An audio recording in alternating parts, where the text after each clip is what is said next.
Hello and welcome to Gardening at 58 North. And so in this video I'd like to talk about why you should always let some of your vegetables go to seed and just the benefits this will have for your garden and for the nature.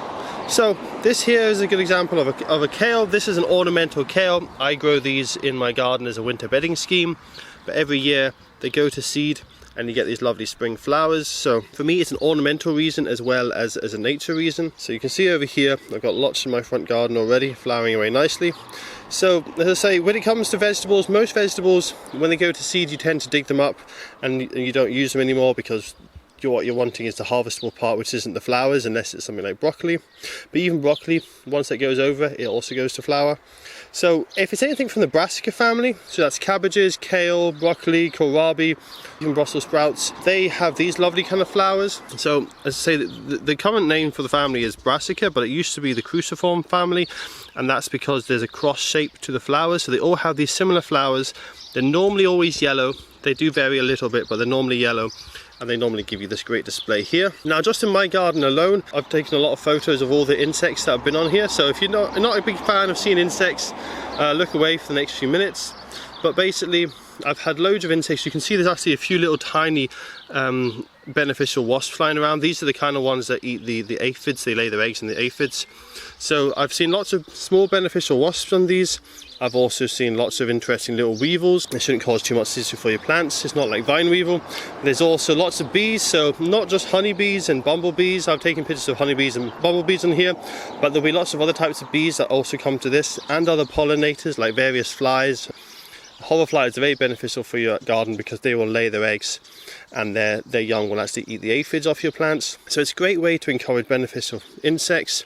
You especially want to encourage things like bees and hoverflies because they will help pollinate your plants, and you can also attract some other beneficial insects, as I say, like some of the beneficial wasps. So not only is it helping the wildlife in your garden, but it's also helping out your own plants because you're attracting beneficial insects which will help to protect your plants from the pests like aphids and caterpillars in your garden.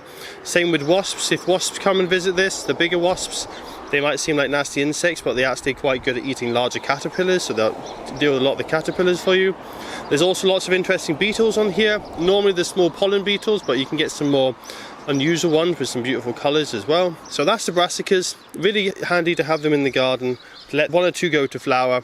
And of course you can also collect the seeds from any other plants you're allowed to go to flower. So you can see in these ones here, we've got lots of seed pods starting to form. I can always collect the seeds from these and I can then harvest them next year and just continue my crop of brassicas.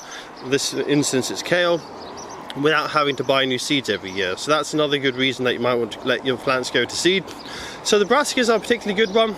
It also includes some other ones that you wouldn't think of as brassicas, like radishes. So if your radishes starts going over, just let one or two go to seed and you can have some nice flowers.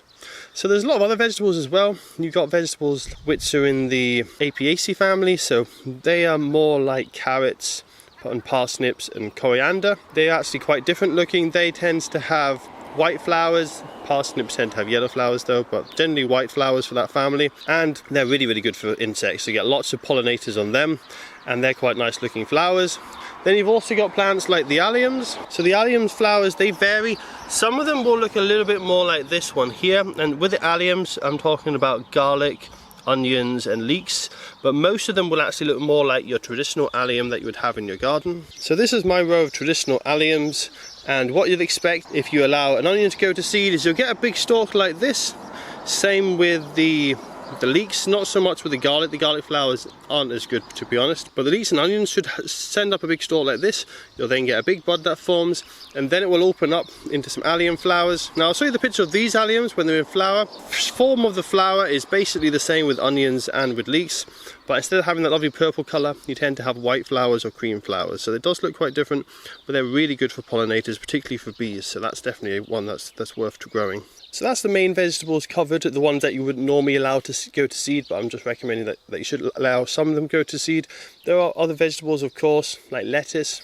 They're not quite as good for pollinators, but they still flower. And then you've got other plants which flower anyway whilst they're growing, so things like potatoes, cucumbers, tomatoes. They don't tend to be quite as good. The reason being is unless you're living in the tropics, they're not native to your climate, whereas brassicas and alliums. There's a lot of wild plants in the temperate zones which are similar to them, and so a lot of the pollinators that will pollinate those wildflowers will also pollinate the flowers on your brassicas and alliums. So brassicas and alliums are going to be some of the best for getting insects into the garden. So that's all for this video, just a quick video just to say with your vegetables, it's good to let a few go to seed, really good for your insects, and you'll get a lovely display of flowers like I have here.